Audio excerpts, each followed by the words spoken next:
പാലക്കാട് അടക്കമുള്ള മലബാർ മേഖലയിൽ ആവശ്യത്തിന് +1 സീറ്റ് ഉറപ്പാക്കണമെന്നാവശ്യപ്പെട്ട് ഇപ്പോൾ KSU ഇവിടെ ഉപരോധമായിട്ട് വന്നിരിക്കുകയാണ് കളക്ടറേറ്റിൽ.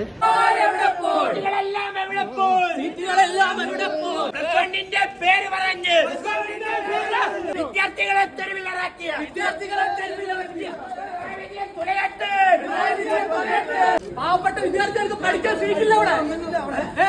സർക്കാർ ഓഫീസിലെ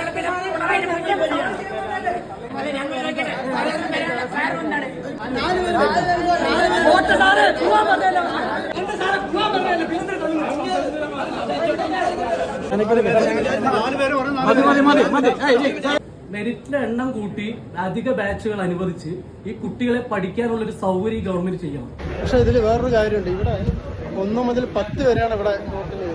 +1 +2 അല്ല ഇവിടെ നോക്കുന്നത്. അത് RDD, അത് വേറൊരു വകുപ്പാണ്. വിദ്യാഭ്യാസമുള്ള ഒരുത്തനും നമ്മളെ പാർട്ടിയിലില്ലേ? അത് അവരാണ്, അത് അവര് അപ്ലിക്കേഷൻ ചെന്നിരിക്കുന്ന അവരെ കയ്യിലേക്കാണ്, ഞങ്ങളുടെ കയ്യിൽ കണക്കില്ല.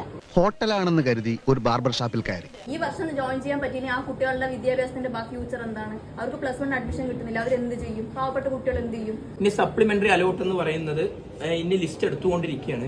അതിൽ സപ്ലിമെന്ററി അലോട്ടിൽ ഒരു സ്കൂളിൽ 4ഓ 5ഓ ഒരു ക്ലാസ്സിൽ ഇത് വന്നിട്ട് എത്ര കുട്ടികൾ 15% കുട്ടികൾ ഇപ്പോൾ പുറത്ത് നിൽക്കുക ഈ പാലക്കാട് ജില്ലയിൽ. അതിൽ എത്ര കുട്ടികൾ എവിടേക്ക് അപ്ലൈ ചെയ്തു എന്നുള്ള കണക്ക് ഞങ്ങളുടെ കയ്യിലുണ്ടോ? എന്റെ മേഡം, പാസ്സായ കുട്ടികൾക്കുള്ള സീറ്റ് ഉണ്ടോന്ന് ഞങ്ങൾ പാസ്സായ കുട്ടികൾക്കുള്ള സീറ്റ് ഉണ്ട്. സീറ്റ് ഉണ്ടെങ്കിൽ ഇത്രയും കുട്ടികൾ വീട്ടിലിരിക്കേണ്ട കാര്യമില്ലല്ലോ. ഞങ്ങളുടെ കീഴിലുള്ള വകുപ്പല്ല ഒന്നാമത്, അതിന് ഒരു പരിമിതി ഉണ്ട്. പിന്നെ അറിയിക്കും. പക്ഷെ RDDക്ക് ഞങ്ങൾ രേഖാമൂലം അറിയിക്കാൻ അതിന് പരിഹാരം ഉണ്ടാവും.